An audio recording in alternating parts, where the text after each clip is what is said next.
Subscribe करें श्री चिन्मयानंद बापू जी के YouTube channel को और हमारे वीडियोस को सबसे पहले देखने के लिए बेल आइकॉन को दबाना न भूलें। जहां पहुंचे वो भी सुंदरता की खान है।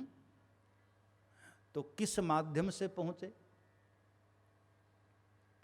ऐसा क्या था हनुमान जी के पास को जिसको लेकर हनुमान जी छलांग लगा दिए? हनुमान चालीसा को स्मरण करिए।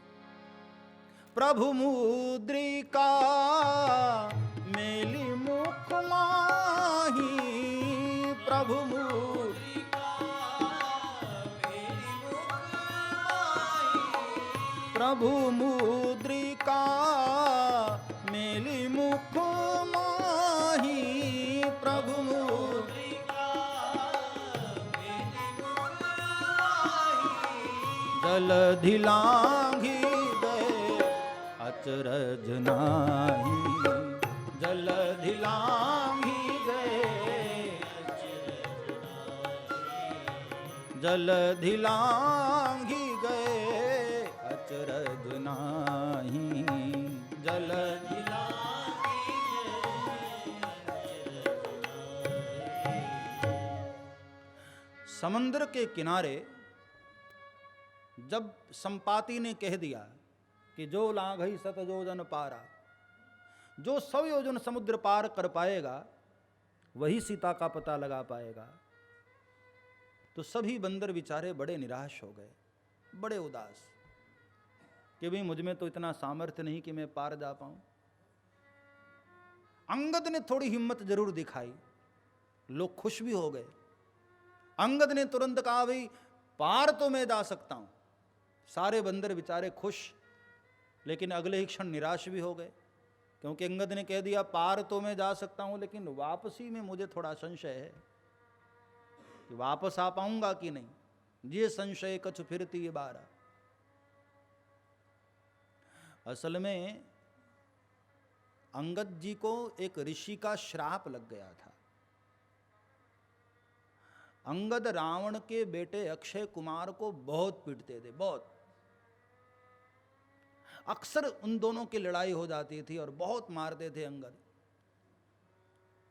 तो विशेषरवा ऋषि ने एक बार अंगद जी को श्राप दे दिया था और उसको आशीर्वाद दे दिया कि अब तूने कभी एक थप्पड़ लगाया और अंगद धरती पर गिर गए तो अंगद की तत्क्षण मृत्यु हो जाएगी। इसलिए अंगद को थोड़ा डर था कि कहीं मैं जाऊं और अक्षय कुमार से लड़ाई हो गई और अक्षय कुमार ने कहीं मुझे धरती पर गिरा दिया तो प्रभु का कार्य नहीं हो पाएगा। इसलिए अंगद जी को थोड़ा संशय। और इसीलिए जब हनुमान जी महाराज लंका नगरी गए ना, तो सबसे पहले अंगद के ही खतरे को समाप्त किया। अक्षय कुमार को ही पहले प्रहार में वृक्ष उखाड़ कर अक्षय के ऊपर फेंका और अक्षय का क्षय हुआ।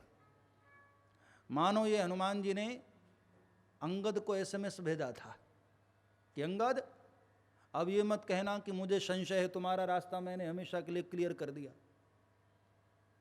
इसलिए तो दूसरी बार जब भगवान ने अंगद को भेजा तो बड़े ठाठ से अंगद गए अंदर, क्योंकि फिर कोई डर नहीं था ना। तो सब बेचारे परेशान हो गए कि कौन जाएगा, कौन पार जा पाएगा। तब जामवंत जी खड़े हुए और हनुमान जी महाराज को का चुप साधि रहा बलवाना, महावीर आप क्यों बैठे हैं चुप? हनुमान जी ने कहा भाई मैं क्या बोलूं, मेरे पास तो कोई सामर्थ्य नहीं, मेरे पास तो कोई बल नहीं। तो जामवंत ने हनुमान जी को बहुत बल याद दिलाया, कई बल। बचपन से लेकर बाल समय रवि भक्ष लियो तब तीनों लोक भयो अधियारो,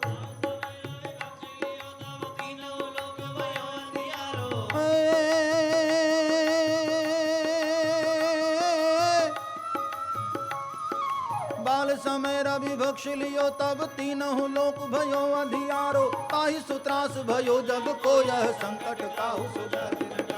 देवनवान करे बिनती तब छाड़ दियो रवि कष्ट निवारो, को नहीं जानत है जग में कपि संकट मोचन नाम तिहारो, संकट मोचन नाम तिहारो, संकट मोचन नाम तिहारो, संकट मोचन नाम तिहारो, संकट मोचन नाम तिहारो। हनुमान जी महाराज याद करिए, आपका बल कितना महान है। आप अपने बल को भूल गए, छलांग लगाकर आपने सूर्य को निगल लिया। हाँ, लेकिन इतना सब बल याद दिलाया, हनुमान जी बड़े भी हो गए, लेकिन फिर भी अभी भी हनुमान जी ने सोचा कि मैं चलो बड़ा तो हो गया, अपना बल मुझे याद आ, लेकिन समुद्र पार कैसे करूं। तब जामवंत ने एक सूत्र और कहा, राम काज लगी तव अवतारा, सुनतहि भयउ पर्वताकारा। राम काज लगी तव अवतारा, सुनतहि भयउ पर्वताकारा।